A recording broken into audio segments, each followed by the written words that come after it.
What's good? It's Woog. Kamaru Usman just knocked Jorge Masvidal out in their rematch in the second round. And when I say knockout, I don't mean one of those where the guy's super dazed and he's circling the cage and the ref decides to wave it off.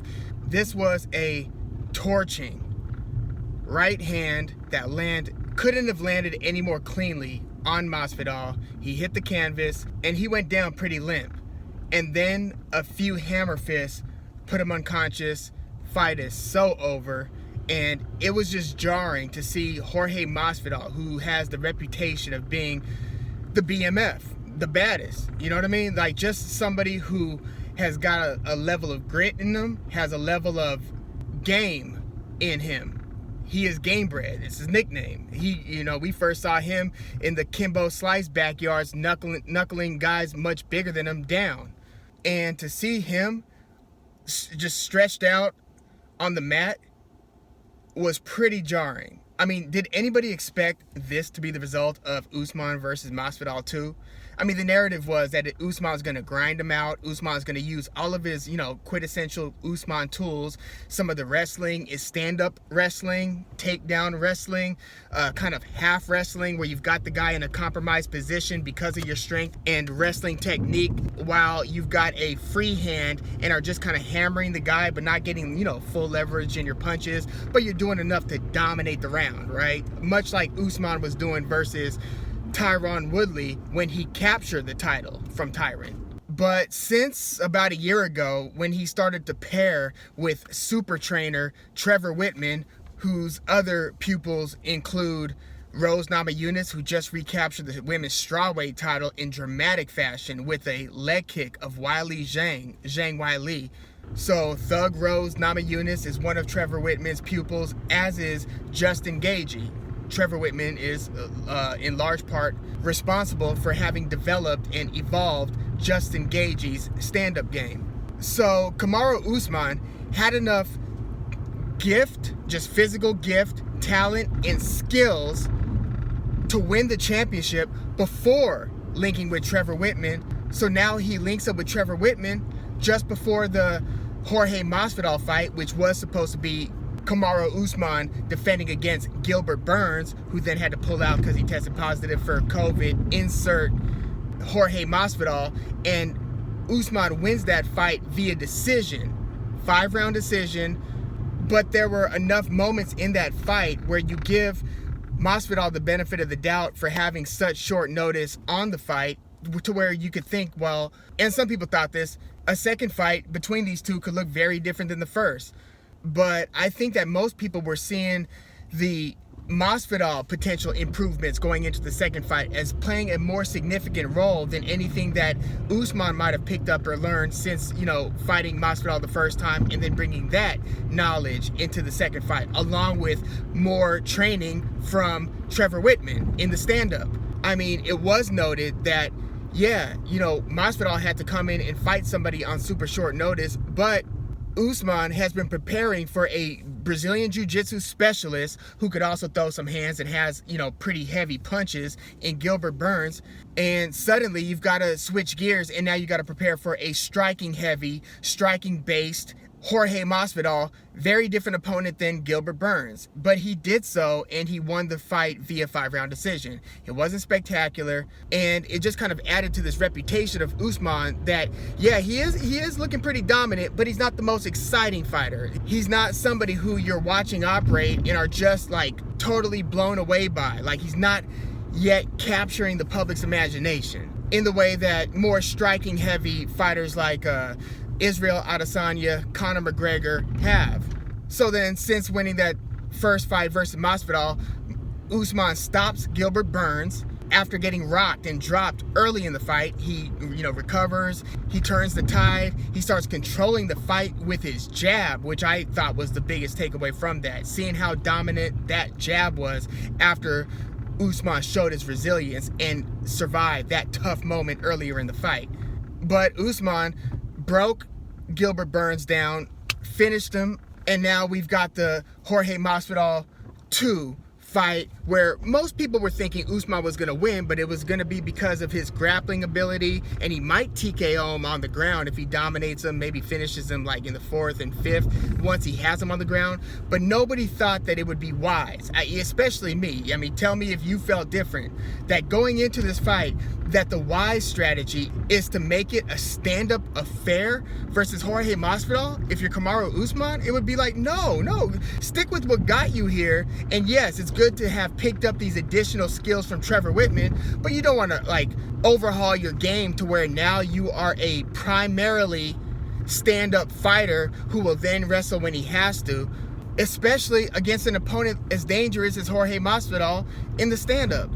But that's exactly what Usman did, and he was hitting him earlier in the fight. You would see Masvidal launch like a flying knee and do a couple things that look flashy, and they got the very pro Masvidal Florida crowd on their feet, like yeah, when it would look like Masvidal is doing something effective. But you're watching those clips in slow motion later, and you realize there's not a ton that's really landing there. It just looks like he's doing something, out of the box, unordinary, unpredictable. I mean, this is the guy that stopped Ben Askren in the first 3 seconds of the fight with that flying knee, and then 2 perfectly landed, just wide hammer fists. So this is a dangerous dude.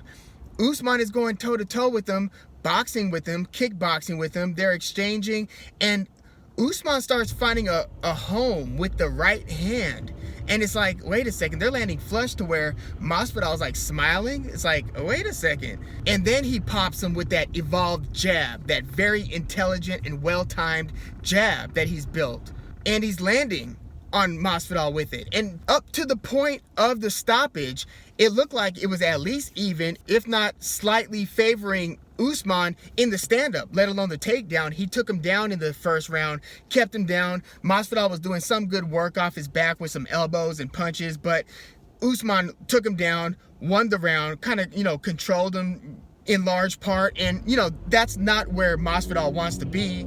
Although I'm sure Masvidal trained a ton for that scenario. All right, this guy's a great wrestler. He's strong as hell. He's super durable. He's going to take me down, and I can't get worn out. I can't go into the 3rd round of this fight spent, because I spent the first 2 rounds, with my back against the fence, against the cage, or on the mat, with Usman. So I've got to preserve as much energy as possible. So Usman wins the first round, but then he continues to box him in the 2nd round, and then he lands a right hand. Masvidal eats it. Is kind of stunned, a little, not stunned to where his legs are shaky or that it's that visible, but he smiles again. And my dad texted me. He was saying Usman's punches are just finding a way to get there, and he's landing pretty consistently. Masvidal needs to stop smiling and figure out how he's going to stop this right hand from landing. And then very next punch is a lead right hand that Usman is leaning into.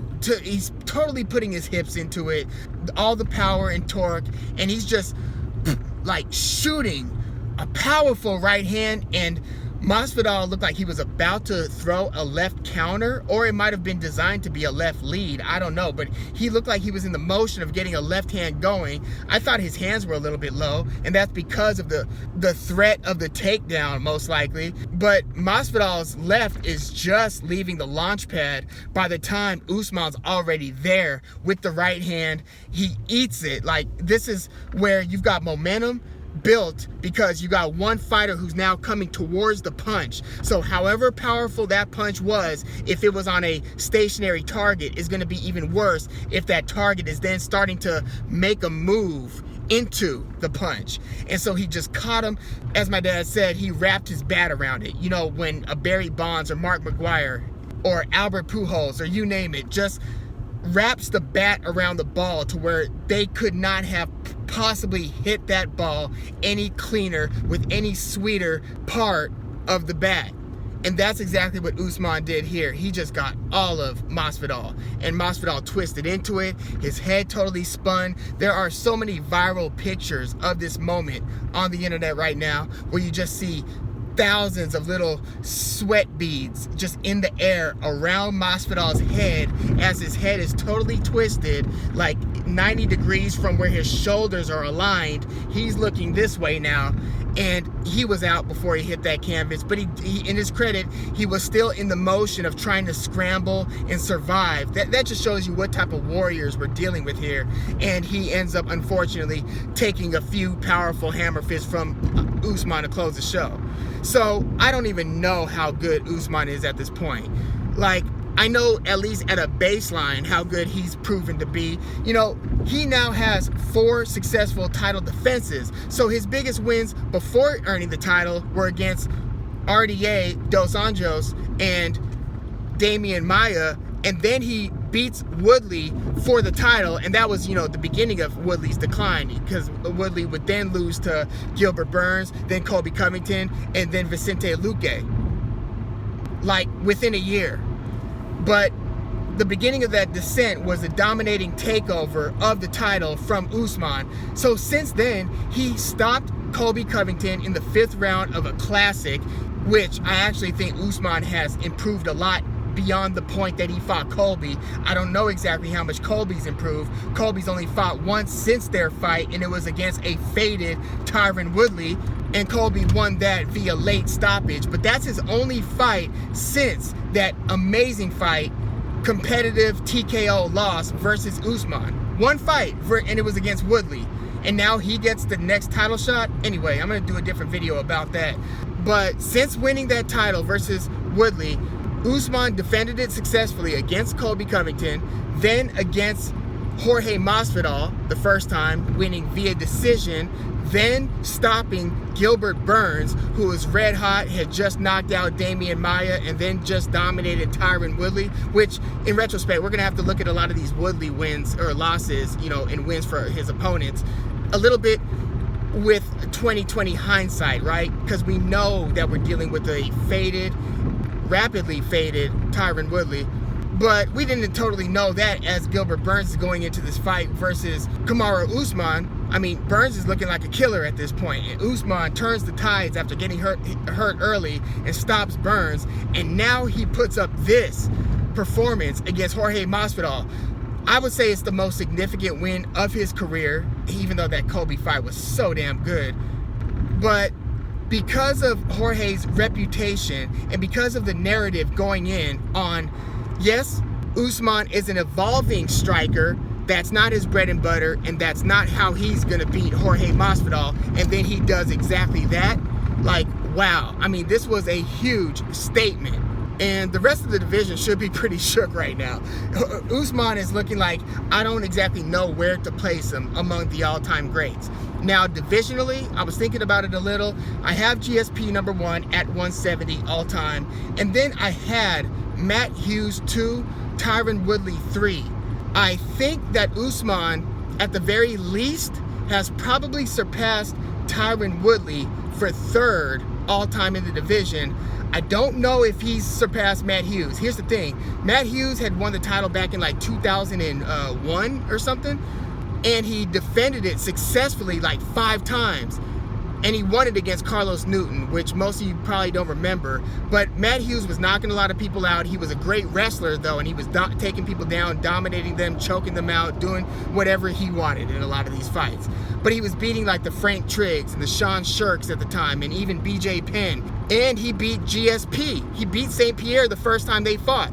So Matt Hughes won the title around 2001, defended it successfully like 5 times, loses the title against, I believe, BJ Penn, and then recaptures the title and defends it successfully like another 2 or 3 times, and then loses that to GSP in their rematch. And then that was like the decline of Hughes, where he then starts losing to BJ Penn again, and then to GSP in their 3rd fight, and then against like Thiago Alves, who was a very good 170er, basically as good as you could get as a contender at the time. And then he lost against like Josh Koscheck and never came back. So that's Matt Hughes' legacy. We haven't seen, and the thing is, when you start seeing a fighter lose and then lose again, it starts clouding your memory of how good they were when they were on fire. Like, a lot of people forgot how good Roy Jones was because we started getting used to seeing him not only lose but get knocked out. That like changes your reputation, unfortunately. You know, Anderson Silva even. So we haven't seen Kamaru Usman hit that yet. We've seen Woodley's decline. We never really saw a GSP decline. It's like he retired at just the right time, and he kind of came back for the right opportunity, and he delivered on it big. That was amazing, winning the title one division up against a kind of a lesser champion in Michael Bisping, especially at that stage of Bisping's career. But GSP, we never saw him start getting thumped fight after fight post-prime. We saw him get viciously tested in that Johnny Hendricks fight, which could have gone either way. I thought that Johnny Hendricks was robbed of that decision win against GSP. Heartbreaking for Johnny Hendricks. But with Matt Hughes, we saw that descent. We haven't seen it with Usman. He's about 33 years old now. But we have seen him go on one hell of a run, which he's currently on. And he still has an opportunity to take it even further, to further solidify his legacy, to further work his way up the hypothetical and kind of fictional all-time rankings, not only divisionally, but across all divisions. Like, where does he rank pound for pound? He's starting to enter some of these discussions now. But because of Matt Hughes's volume of title defenses, I think I would still rank him second all time at 170, with Usman then being third. But Matt Hughes also lost a little bit more than Usman did early in his career. He had lost like 3 times in other organizations, and Usman only lost like 1 fight early in his MMA career, well before he came to the UFC, which remains Usman's only loss to this point. So yeah, these discussions are going to continue to be had, but damn it, what a performance. And with Masvidal, I don't know where he goes from here. He's like 35, 36 years old now. I was saying in my preview video that Masvidal knows that it's pretty much now or never in terms of your title opportunity because of where you are in your career.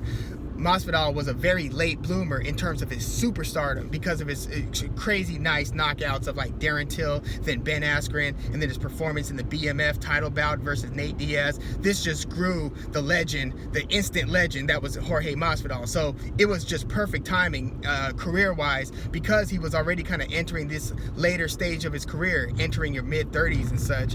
But Jorge Masvidal has likely had his last crack at the title. And so it sounds like there might be a Jorge Masvidal versus a out of retirement Nick Diaz showdown. Not Nate, but Nick Diaz, the 170 brother, the one we haven't seen in the cage for like 5+ years now.